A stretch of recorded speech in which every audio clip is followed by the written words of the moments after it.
Buntag Tuburan. Together with your Tuburan vlogger, Kuya Chris. Mayong buntag tuburan.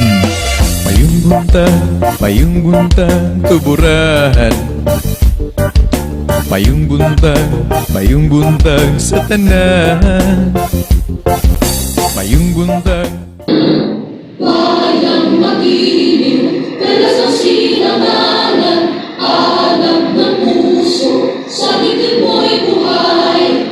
Lupang hinirang, bulat ka ng magilitin, sa manlulupin, di ka pasisigit, sa dagat at bundok, sa siway at sa langit mong oraw. May dilagang tula at awit sa paglalang minamahal, ang islap ng watawat mo'y tagumpay na nagdinigdig. Ang bituin at araw na kailan pa may magdidilim. Lupa ng araw ng walhati pagsinta, buhay na namin sa piling mo. Aming ligaya na pag-may mag-aapi, ang mamatay ng dahil sa'yo.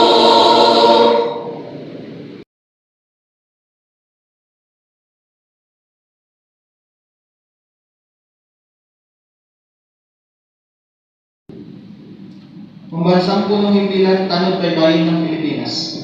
National Headquarters, Philippine Coast Guard, 139 25th Street, Port Area, Manila. General Orders Number 070-8, dated 05 May 2022, pursuant to Paragraph 1. Following named individuals are hereby appointed to the Philippine Coast Guard Auxiliary effective this date. Danilo M. Diamante, Richard Hernandez, Rosendo L. Mendoza, Ariel G. Andales, Odelio J. Gabucan, Rodilio A. de la Serna, Luis A. Potencioso, Glenn G. Regado, Wilfredo L. Ginlazo, Ryan S. Limpio, Artemio Alden E. Horlano, Buena M. Pontillas, Ariel L. Gallarde, Rowena T. Bornia, Rainel P.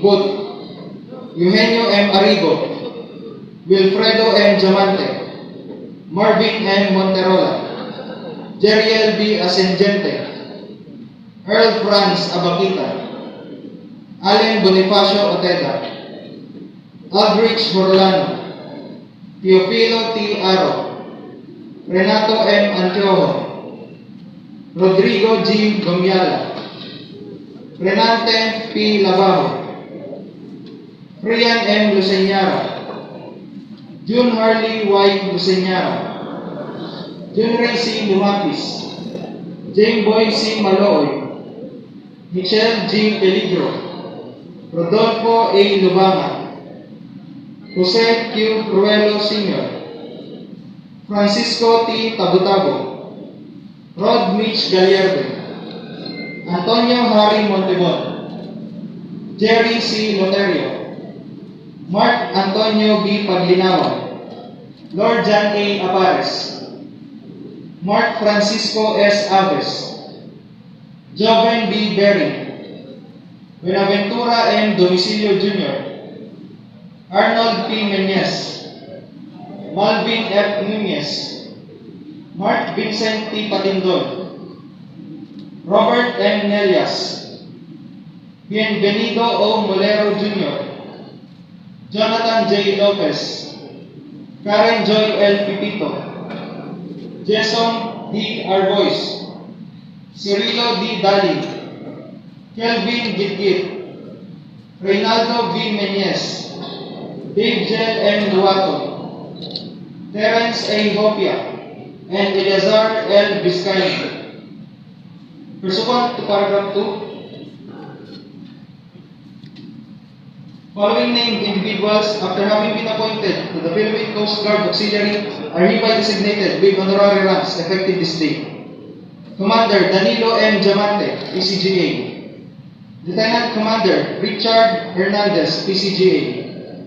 Lieutenant Commander Ariel G. Andales, PCGA. Lieutenant Commander Odelio J. Gabucan, PCGA. Lieutenant Senior Grade Rodilio A. de la Serna, PCGA. Lieutenant Senior Grade Luis A. Potencioso, PCGA. Lieutenant Senior Grade Glenn G. Regado, PCGA. Lieutenant Senior Grade Wilfredo L. Ginlazo, PCGA. Lieutenant Senior Grade Ryan S. Limpio, PCGA. Lieutenant Junior Grade Artemio Alden Murlano, PCGA. Lieutenant Junior Grade Buena M. Contillas, PCGA.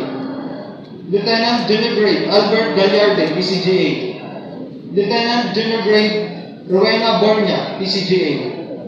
Lieutenant Junior Grade Rainel Booth, PCGA. Lieutenant Junior Grade Eugenio Arrigo, PCGA.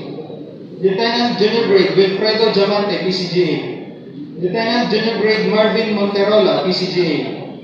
Ensign Jeriel Ascendente, PCGA. Auxiliaries Earl Franz Abakita and 36 others. Pursuant to Section 3. Following named Philippine Coast Guard auxiliary personnel, after having been appointed, are hereby assigned as members of 218 Auxiliary Squadron, Coast Guard Auxiliary District, Central Visayas. Commander Danilo M. Diamante, PCGA, and 55 others, by command of Coast Guard Admiral Abu. Official, Coast Guard Commodore Tito Alvin G. Andal, Chief of Coast Guard Staff. Signed, Coast Guard Commander Jezebel B. Ferrer, Coast Guard Adjutant. At this juncture, may we request Auxiliary Commodore Manolita P. Elnar, PCGA, to do the charging of new members.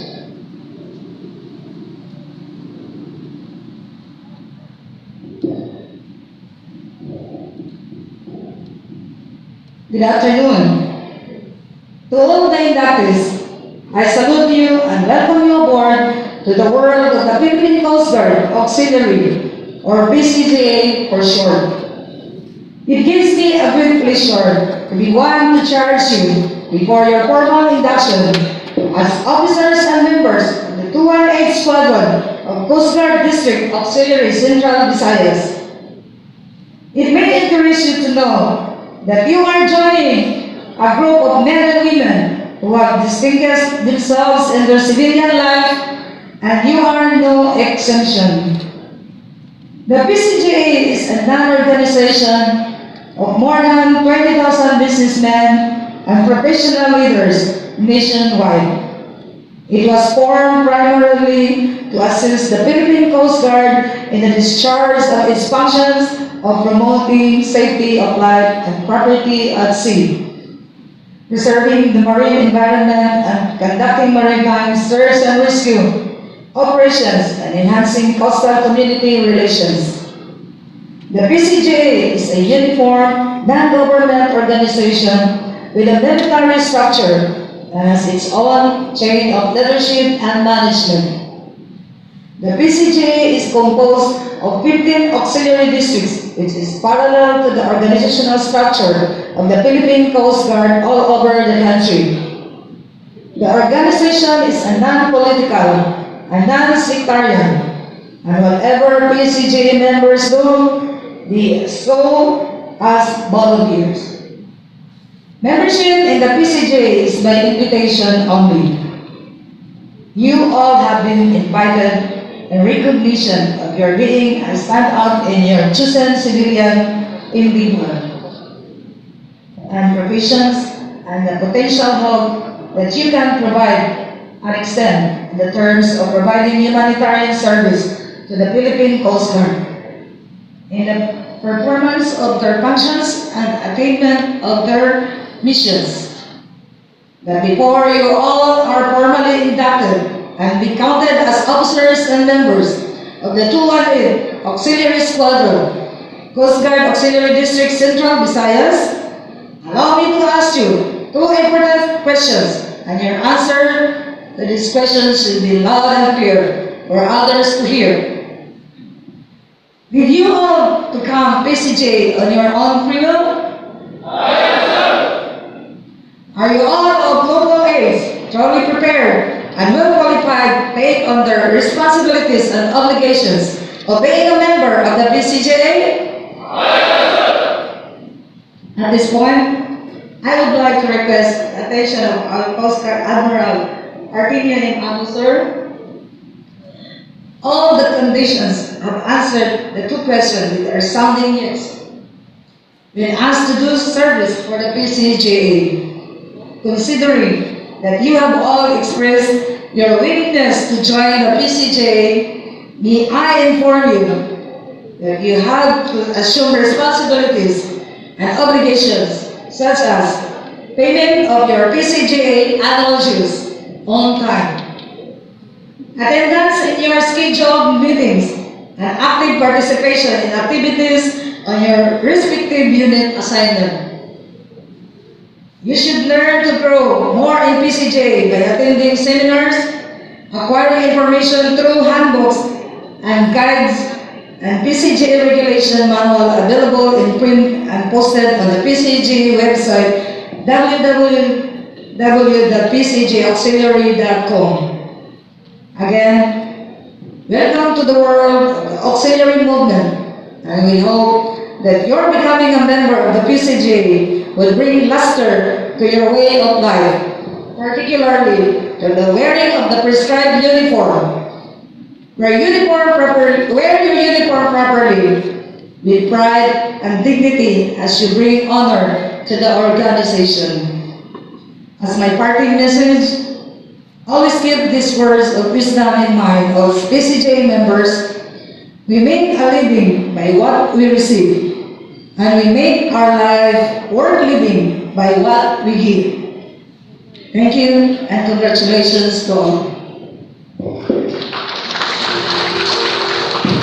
Juncture, may we invite our presiding officer, Coast Guard Admiral Artelio M. Abo, for the dawning of grants to be assisted by Coast Guard Commodore Inocencio C. Rosales Jr., Auxiliary Vice Admiral Manuel Luis P. Iglebar, PCGA, and Auxiliary Commodore Manolita T. N.R., PCGA. May we also request the family and friends of our inductees to assist in the dawning of grants.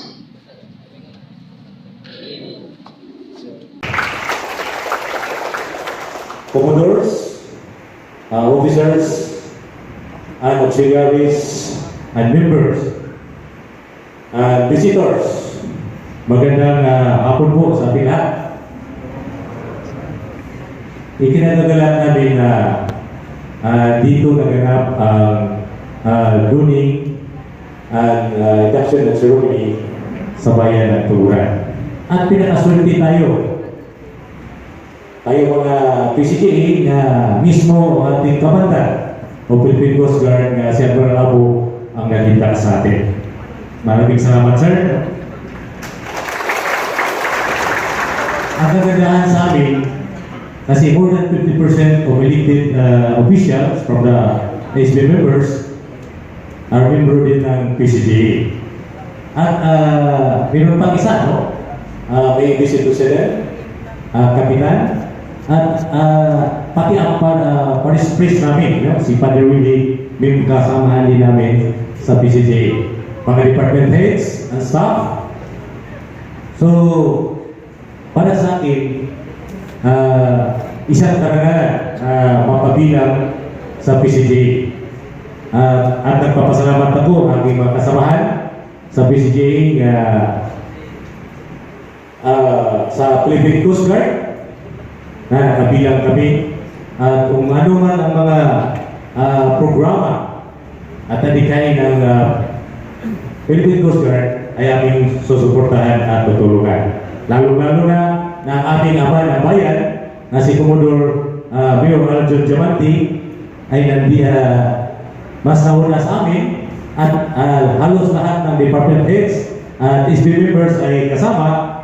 Hopefully, no? Kung sabihin, ulitin ko, at least yung ginagawa natin pagsuporta o pagserbisyo sa bayan, sa ating mga taong bayan sa lungsod sa Tuburan ay mapalawak pa natin. So, PCGA Tuburan, mabuhay at magandang hapon po.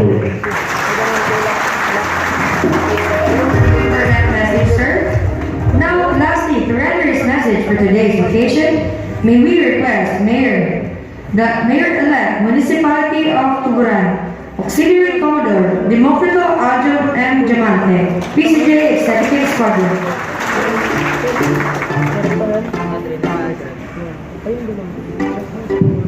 Maraming salamat, no? Sa ngalan nating Captain Officer and pinakamataas ng katungkulan ng ating Coast Guard, no? Si Kuya Coast Guard Admiral Artinio Abo. Sir, magandang hapon po. Ang ating Commander ng Philippine Coast Guard at saka yung National Director po natin ng PCGA, si Admiral Equibal, and also our District Commander ng Philippine Coast Guard Region 7 or Central Visayas, Commodore John Rosario, sir. And also our Regional Director of PCGA, no, Central Visayas, my good friend, my idol also, Commodore Ben Pernar, and to my gold buddy, no, my good friend, the commander of 218 Squadron of Auxiliary, Captain Artlo, and to all the officers, men and women of Philippine Coast Guard 7 National, and also to the wife of Admiral Abo, ma'am, sa lahat-lahat at saka sa mga bagong kasapi ng Philippine Coast Guard Auxiliary ng Tuburan, sa mga bisita, sa mga miyembro ng pamilya ng ating mga bagong kasapi ng PCGA. Magandang hapon po sa ating lahat.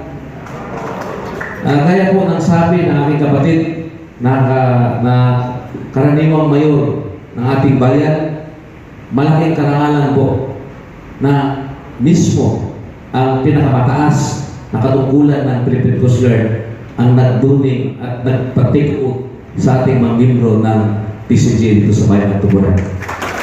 Kaya ang masabi ko po sa inyo ng mga bagong kasapi ng PCGA, kaakibat at kaagapay ng ating pagsiservisyo, sana huwag natin kalimutan yung tatlong T: time, treasure, and talent.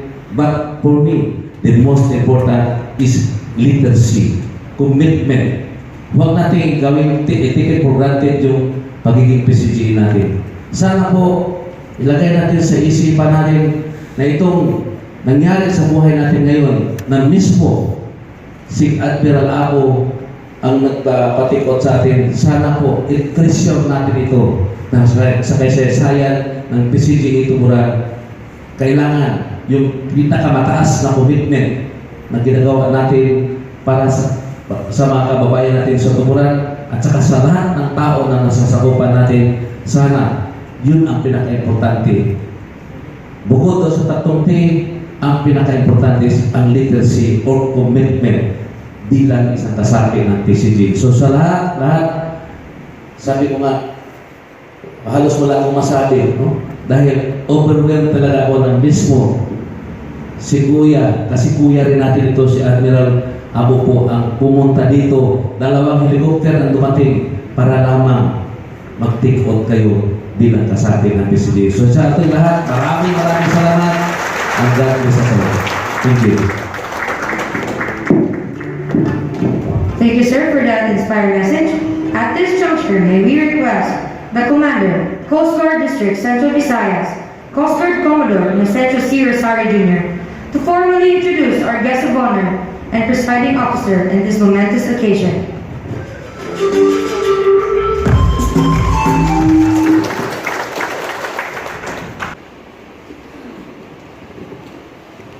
Our presiding officer for this induction ceremony, Admiral Abo, sir. I would like to give to the Commander knowledge our distinguished for today's affair. So sila yung kung bago mag-acknowledge sa lahat.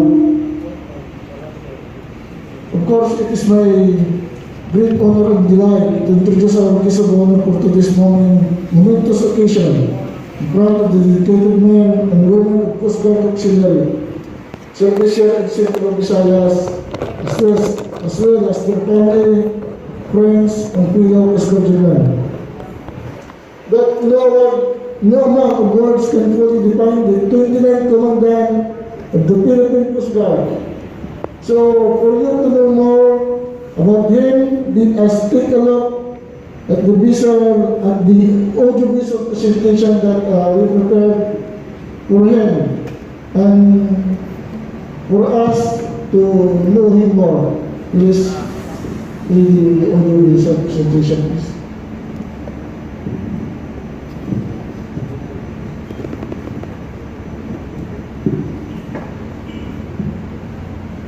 Coast Guard was born and raised in Barangay Ruta Sur, Malvar, Batangas.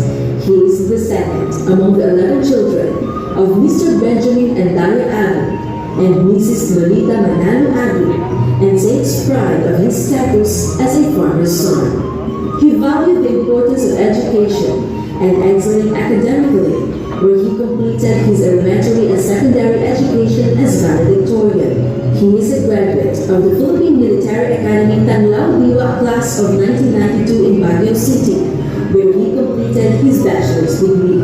Being a scholar throughout his educational years, he has helped lessen the burden of his parents for education expenses, making them very proud of him. He pursued advanced studies and finished his master's degree in marine management at Dalhousie University in Halifax, Nova Scotia, Canada. He has also taken some units at the College of Law at Adamson University.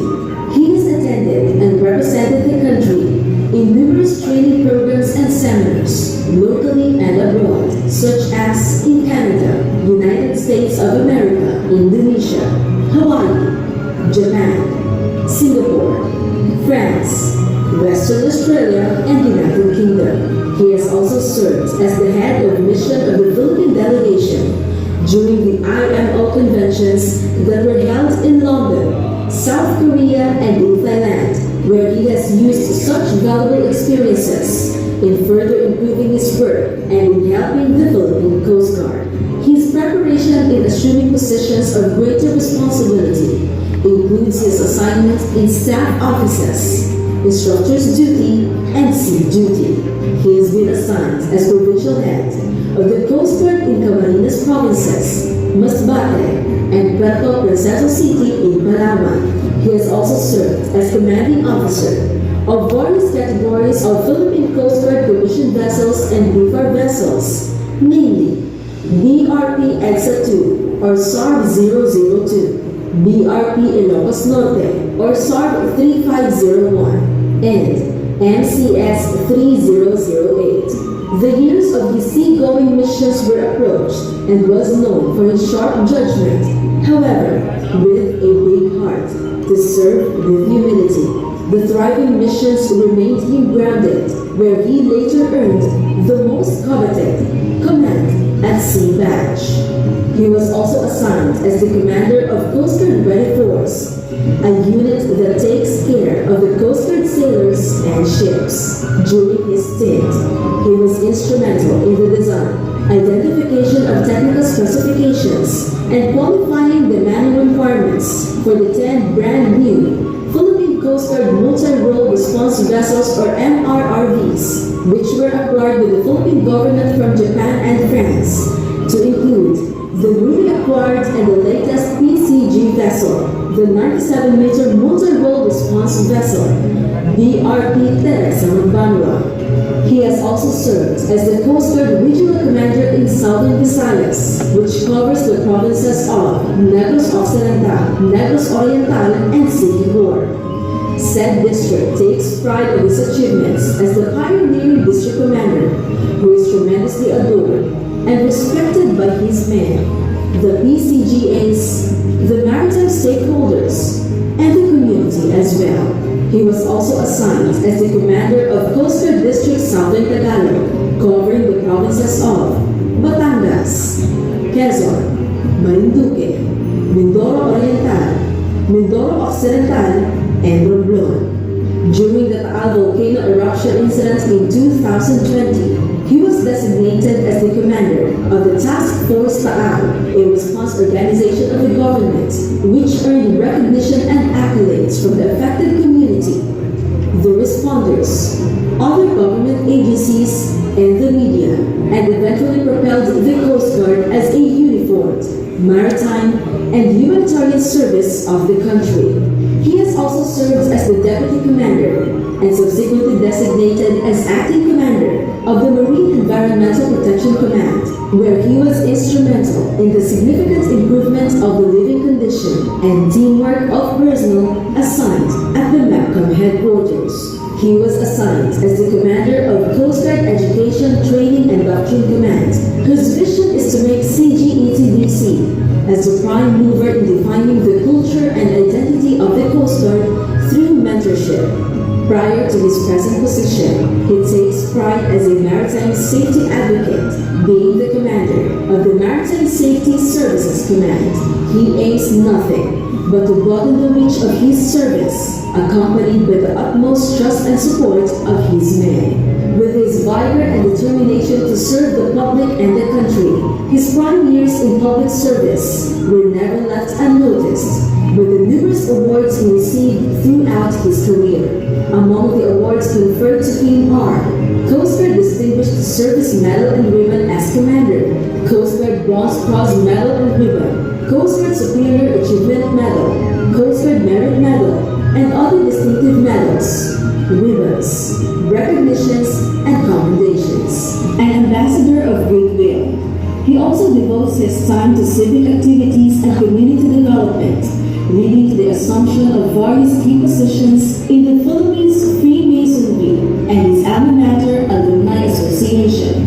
In 2021, he was recognized by the Philippine Military Academy as the Distinguished Cavalier Awardee for 2021 in the field of Coast Guard operation, the highest recognition given to a PMA alumnus for outstanding achievements in their field of endeavor.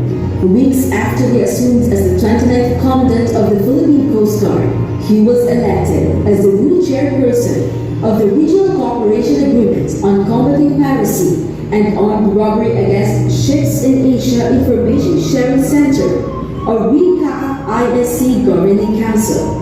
Admiral Abu will be serving at the helm of the WCAA-ISC from 01 April 2022 to 31 March 2024. On a lighter note, there lies a persona of being a family man, a loving husband to former Miss Carlota Vergara, and a devoted father to their 4 children, Kevin Paul, a certified public accountant, and currently working as assistant manager to a multinational company.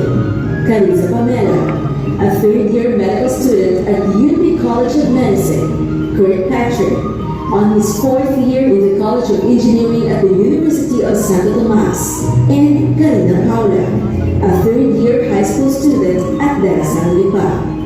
An upfront, truly a charming Batangueño, and the epitome of a good friend, a compassionate mentor, a very dependable advisor, a brother Mason, powerful and confident leader who is always ready to serve humanity and our country, a visionary and trailblazer who is unafraid to take risks and make a difference. His vision for the Philippine Coast Guard is to liken its existence to the basic but most important unit of the society, the family. He is very consistent in his advocacy as a unit commander na dapat ay maging isang pamilya tayo na nagkakaisa. May malasakit sa bawat isa at may magandang pakikitungo sa komunidad. He seriously promotes the culture of respect, culture of discipline, culture of trust, teamwork, selfless public service, and good human relations among humankind. Ladies and gentlemen, the 29th Commandant of the Philippine Coast Guard, Coast Guard Admiral Artemio Manalo Abu.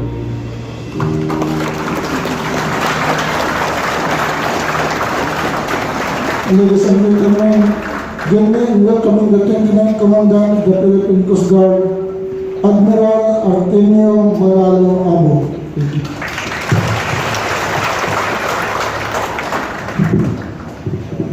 Please be seated.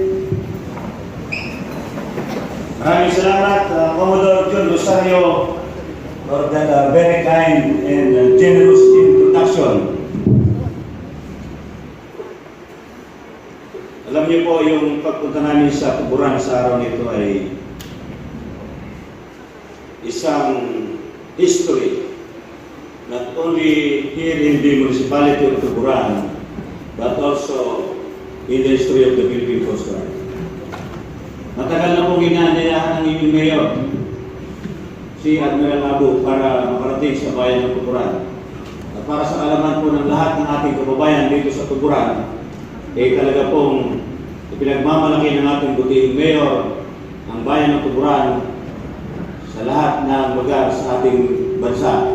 Matagal ko na po siyang kilala at tunay po na mabuti siyang kaibigan. So kaya nga una kong babatiin ng dating ama.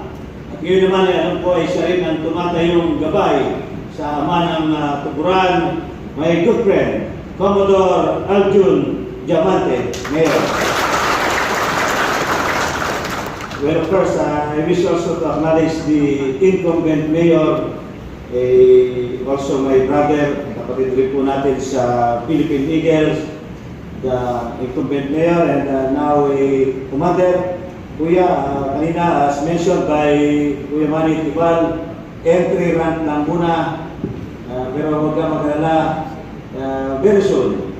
Madagdagan yung para sa iyong balikat, ating pong palakpakan ang mayor ng Tuburan, Kuya Mayor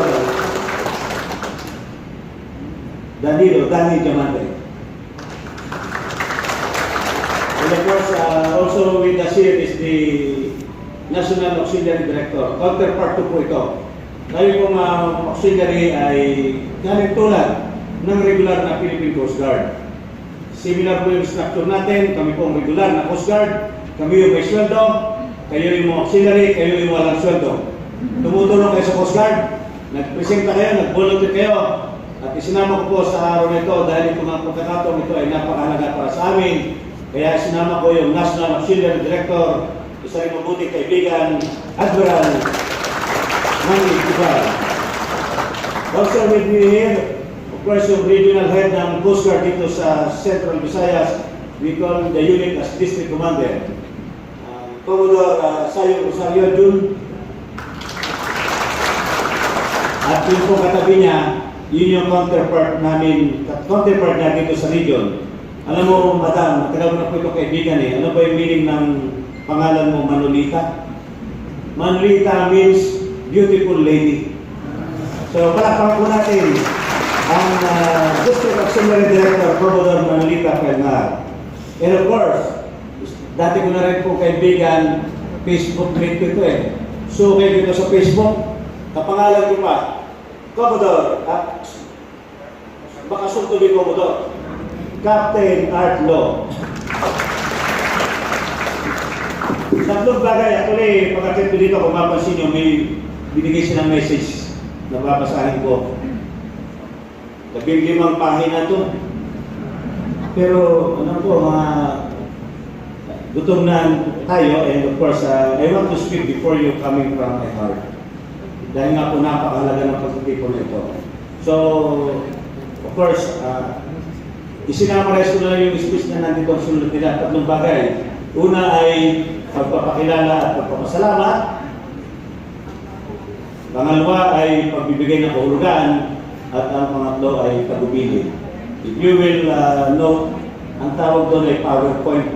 Di ba PPT, PowerPoint? So meron po akong PowerPoint sa inyo ngayong hapon. Una, pagpapakilala at pagpapasalamat. Inuna kong ipakilala ang mga kasama ko dito sa harapan. At ngayon po naman ahiyaan yung ipakilala ko isa-isa ang mga tao narito ngayon. At ito ay isang paraan na rin upang sila ay pasalamatan sa pagbibigay ng pahalaga sa pagtitipon natin ngayong hapon ito. Tapping the list na kauna-unahan. Alam po bakit yun itong ginawa kauna-unahan. Kanina po nandun kami sa anong bayan yun? Unanggo Island. Nagsalita po ako doon at inaugurate kami ng isang office ng Coast Guard doon. Munti ko nung nakalimutan yung 5-star general sa bahay namin. Pag nangyari yun, hindi po ako makauwi sa aming bahay peacefully. So ngayong hapon, ipakilala ko sa inyo ang 5-star general sa bahay namin, my wife, Mrs. Carlota Abu. Also with me here, is the Public Affairs Officer of the Coast Guard. Siya po yung tagapagsalita ng Philippine Coast Guard. Kasama rin ang kanyang ibahay, palakpakan natin, Commodore Arnold Balido with his wife Risa Balido. And in full force, sabi ko nga po, ito isang napakahalagang pagtitipon para sa Philippine Coast Guard. Kaya po, dalawang mahalagang asset ng Coast Guard ang pumunta dito upang madala namin ang pamunuan ng Philippine Coast Guard buhat sa Manila. Kuya, gano'n ka namin kamahal. Gano'n namin kamahal ang bayan ng Tuburan. So with us here today are the following officers. Yung Logistics Officer ng Coast Guard, Captain Joe Paldon. Narito rin yung in-charge para may sa katuparan ng pagtitipon ito, siya yung staff for PCGA Affairs sa National Headquarters, Captain Christopher Oro. The staff for Maritime Security is also with us, Captain Habilino Sali. The Flag Secretary at the Office of the Commandant, Commander Sergio Andrade. Well, of course, the Station Commander of Coast Guard Station Northern Cebu. Siya po ang may natutuwa at talagang magandang ugnayan ng Philippine Coast Guard sa bayan ng Tuburan at ang unit ng Philippine Coast Guard dito sa Northern Cebu. Yung ginawa ninyo na well-organized, well-disciplined, very orderly na pagpasok ng ating mga kandidato. Kami po sa totoo lang ay tuwang-tuwa dito. Iisa ang aming mensahe ni Kuya Manny. Ang ganda ng pagbigay sa inyo ng doctrination. At ano po po nangyari ito dahil sa magandang ugnayan ng Squadron Commander ng ating Station Commander dito. So palakpakan po natin Commander Elaine Pangilinan. Well, may security officer is also with us, Lieutenant Mayor Grade De Torres. Jason. Let me also greet important personalities who are with us here today. Unahin natin yung isa rin member ng auxiliary. Sabi ko nga po sa inyo, napakahalaga ng Coast Guard auxiliary sa katuparan ng tungkulin namin sa Philippine Coast Guard. So ang ipapakilala ko sa inyo ay matagal ko na rin kaibigan na katulad ni Kuyang Mayor Ranjun. Isa po siya sa captain ng shipping industry sa Pilipinas. Napakarami niyang barko, taga Cebu. Sa Cebu nag-ooperate pero siya po ay taga Bacolod. My good friend, Admiral Bobby Chua. Nice ko rin pong batiin ang ating Deputy Auxiliary Directors for Operations, Central Visayas, Auxiliary Captain Ludwig Amandoron.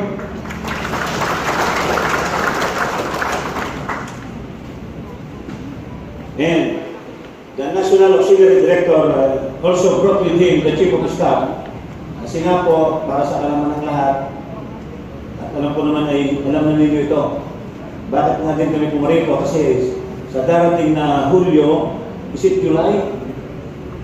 July, the National Convention for the Coast Guard Auxiliary will be held in Cebu. So yung pong pagpunta namin dito ay talagang tunay na napakahalaga. Kaya isinama po natin ang Chief of Staff ng National Auxiliary Director, Commodore Jomar de la Peña.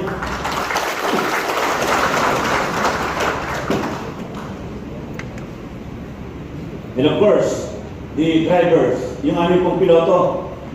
Dalawang piloto, kailangan ipakilala namin sila sa inyo sapagkat kung hindi po dahil sa kanila, hindi kami makarating dito. Commander Dino Garcia and Commander Ace Casidillo.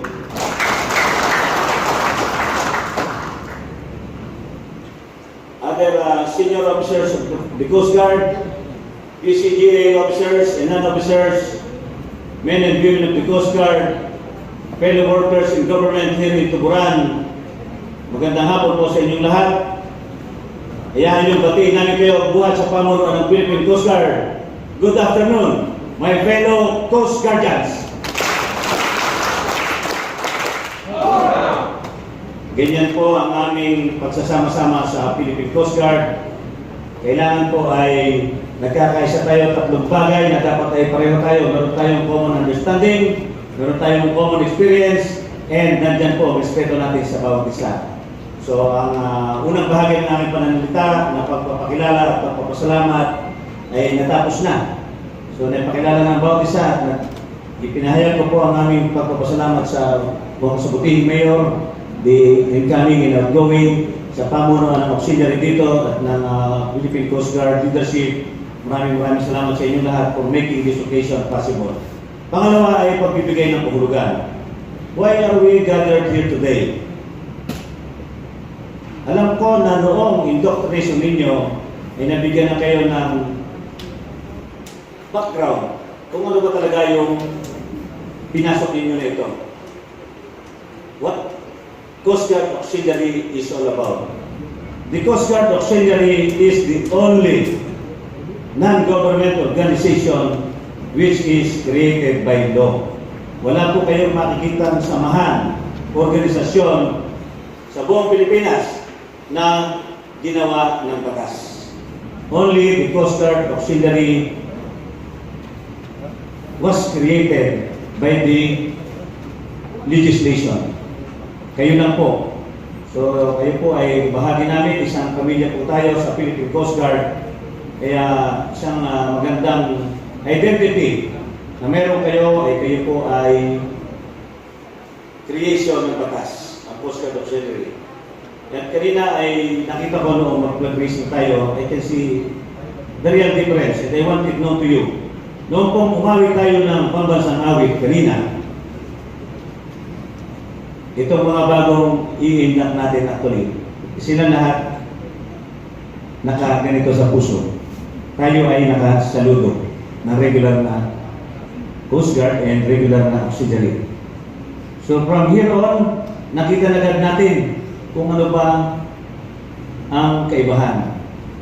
From that of being a civilian volunteer, from that of being civilians, now that you are admitted as members of the Coast Guard Auxiliary, nandiyan na po, meron na kayong karapatan na sumaludo kapag kinaawit ng ating pambansang awit.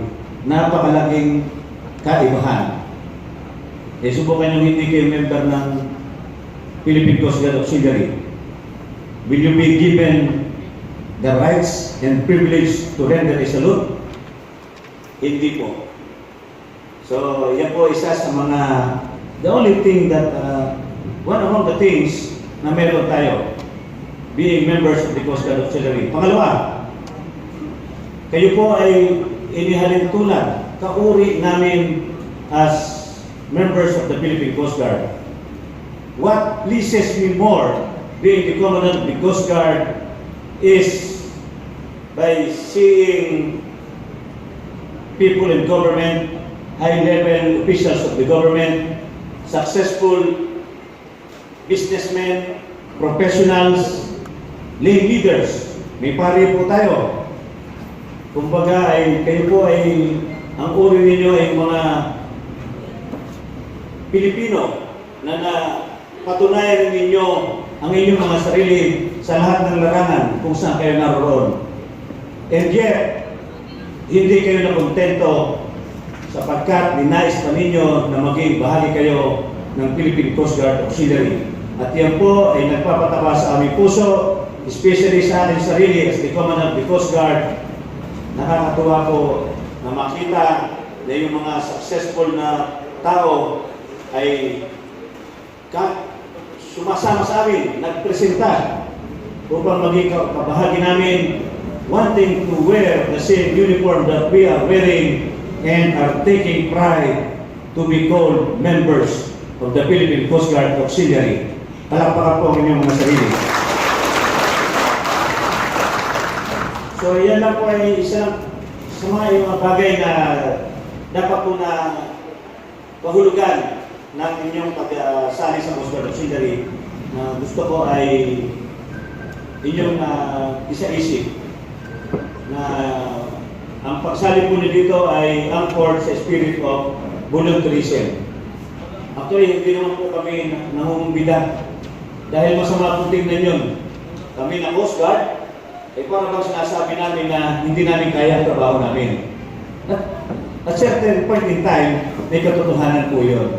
Hindi naman po talaga kaya namin gampanan lamang ang tungkulin namin sa napakalaking karagatan na meron tayo. And if you may have noticed, hindi lang po sa dagat taro ng inyong Philippine Coast Guard.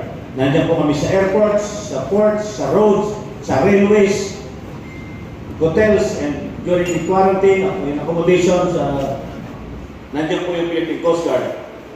So, ang inyo pong pagsali sa amin ay napakalaking bagay sa amin. But yet, we are claiming that Mayong Buntag Tuburan. Together with your Tuburan vlogger, Kuya Chris. Mayong buntag tuburan. Mayong buntag tuburan. Mayong buntag sa tanan. Mayong buntag tuburan. Mayong buntag sa tanan. Kining ubos sa lagad yung nga Tuburan vlogger. Ayaw gayud kalimti o always i-remember. Kini si Kuya Chris nga andam gayud mo tabang. Alang sa tumagigsunan nga naginhanglan pudog tabang. Kusa ali na mo tanawa iyang programa. Para kitang tanan mga Tuburan ang magkahiusa. Mga lagyo natong pamilya pwede natong maistorya. Pinaagi lang aning iyahang programang Mayong buntag Tuburan. Mayong buntag sa tanan. Mayong buntag tuburan. Mayong buntag sa tanan. Inyo pun makita sa ato ang Facebook Live. Mga programa sa Tuburan iya hapong malive. Ato pun makita ang atong kalambuan. Mga tourist attraction nato sa atong lungsod sa Tuburan. Usa ato yung pasalamatan ang atong kaigsuunan sa atong panagiusa diri sa atong lungsod Tuburan. Ato yung nakita ang mga kalambuan. Tungod sa pagtinabangay natong tanan. Mayong buntag Tuburan. Mayong buntag sa tanan. Mayong buntag Tuburan. Mayong buntag sa tanan. Ako po siyang makita sa iyang YouTube. O kadalaw po siya mag-Facebook Live. Maabot po siya sa tong kabukiran. Kay musuroy siya og mangumusta sa tanan. Yeah! Alright! Kuya Chris. Mayong buntag tuburan.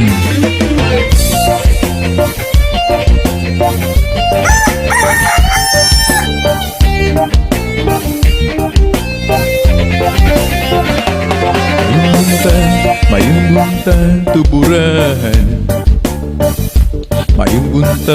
Mayong buntag sa tanan. Mayong buntag tuburan. Mayong buntag sa tanan. Atong pasalamatan ang atong lungsod sa Tuburan. Tungod sa itong pagtinabangayog panagiusa, dako na kayo ang kalumbuan.